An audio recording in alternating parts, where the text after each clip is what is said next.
अध्यक्ष जी, समाजवादी पार्टी और लोकतंत्र ये नदी के दो अलग अलग छोर हैं। इनका अरे सुनिए ना, तंत्र में कब से विश्वास हो गया है, कब से लोकतंत्र में इन लोगों का विश्वास हो गया, इनके मुंह से ये शब्द शोभा नहीं देते हैं। स्वाभाविक रूप से संभल में जो नंद तांडव इन्होंने समाजवादी पार्टी सरकार के समय किया था, आज जब वहां पर उसका शुद्धिकरण का अभियान चल रहा है, तो अगर आपको हवन डालना है तब तो ठीक बात है, लेकिन अनावश्यक रूप से हर एक जगह न्यूसेंस क्रिएट करना, अपनी नकारात्मकता से उस क्षेत्र के विकास को अवरुद्ध करना, संभल हो, बहराइच हो या गोरखपुर, ये समाजवादी पार्टी हर जगह यही करती है। गोरखपुर के विरासत गलियारे के बारे में पांडे जी, आप इतने वरिष्ठ हैं,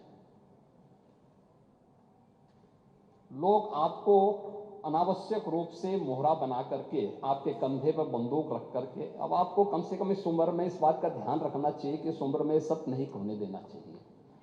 उनके आरएसएस को जब तक नहीं था तब से हम लोगों को डेमोक्रेसी में फेथ है और रहेगा आगे भी।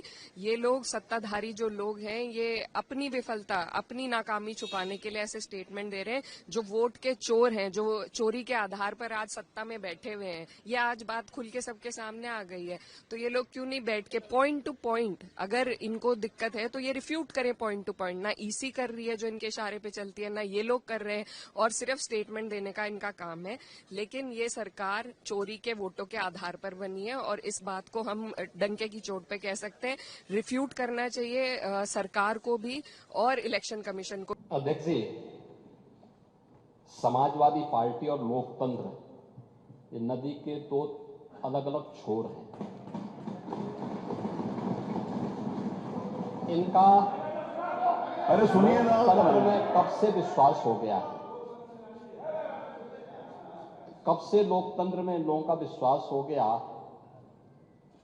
इनके मुंह से ये शब्द शोभा नहीं देते हैं।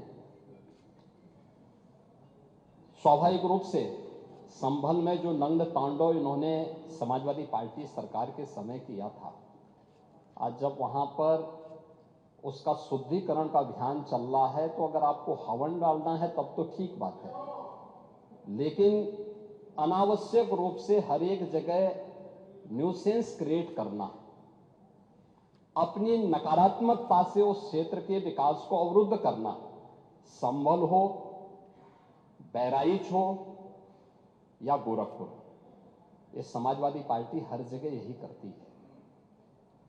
गोरखपुर के विरासत गलियारे के बारे में पांडे जी, आप इतने वरिष्ठ हैं, लोग आपको अनावश्यक रूप से मोहरा बना करके आपके कंधे पर बंदूक रख करके, अब आपको कम से कम इस उम्र में इस बात का ध्यान रखना चाहिए कि इस उम्र में सब नहीं होने देना चाहिए। उनके आरएसएस को जब तक नहीं था तब से हम लोगों को डेमोक्रेसी में फेथ है और रहेगा आगे भी। ये लोग सत्ताधारी जो लोग हैं, ये अपनी विफलता, अपनी नाकामी छुपाने के लिए ऐसे स्टेटमेंट दे रहे हैं। जो वोट के चोर हैं, जो चोरी के आधार पर आज सत्ता में बैठे हुए हैं, ये आज बात खुल के सबके सामने आ गई है। तो ये लोग क्यों नहीं बैठ के पॉइंट टू पॉइंट, अगर इनको दिक्कत है तो ये रिफ्यूट करें पॉइंट टू पॉइंट। ना ईसी कर रही है जो इनके इशारे पे चलती है, ना ये लोग कर रहे हैं, और सिर्फ स्टेटमेंट देने का इनका काम है। लेकिन ये सरकार चोरी के वोटों के आधार पर बनी है और इस बात को हम डंके की चोट पे कह सकते हैं। रिफ्यूट करना चाहिए सरकार को भी और इलेक्शन कमीशन को भी point to point. VK news, राष्ट्र के नाम।